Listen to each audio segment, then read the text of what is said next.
না। পীর হওয়ার জন্য কি কি আমল করতে হবে, কখন বুঝবো আমি পীর? বাহ মাশাআল্লাহ। কেউ পীর হতে চায় নাকি এখানে?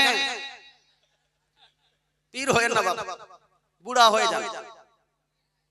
পীর হওয়ার জন্য কি কি আমল করব? মাশাআল্লাহ সুবহানাল্লাহ। আল্লাহ তাআলা যতগুলো কাজ করতে বলেছেন, নবী পাক সাল্লাল্লাহু আলাইহি ওয়াসাল্লাম আল্লাহ তাআলা যে সমস্ত কাজ নিষেধ করেছেন, আল্লাহ তাআলা যেগুলো নিষেধ করেছেন সেটা বাদ দেন। হারাম যেটা করেছেন বাদ দেন। ঘুষ খাওয়া বাদ, সুদ খাওয়া বাদ, মদ পান করা বাদ, মিথ্যা বলা বাদ, ব্যভিচারী বাদ, মেয়েদের সঙ্গে আড্ডা করা বাদ, যত হারামকারী সব বাদ দিতে হবে, যত নেক কাজ সব করতে হবে, নফল ইবাদত বেশি করে করতে হবে এবং ফরজ ওয়াজিবাত সবগুলো আদায় করতে হবে।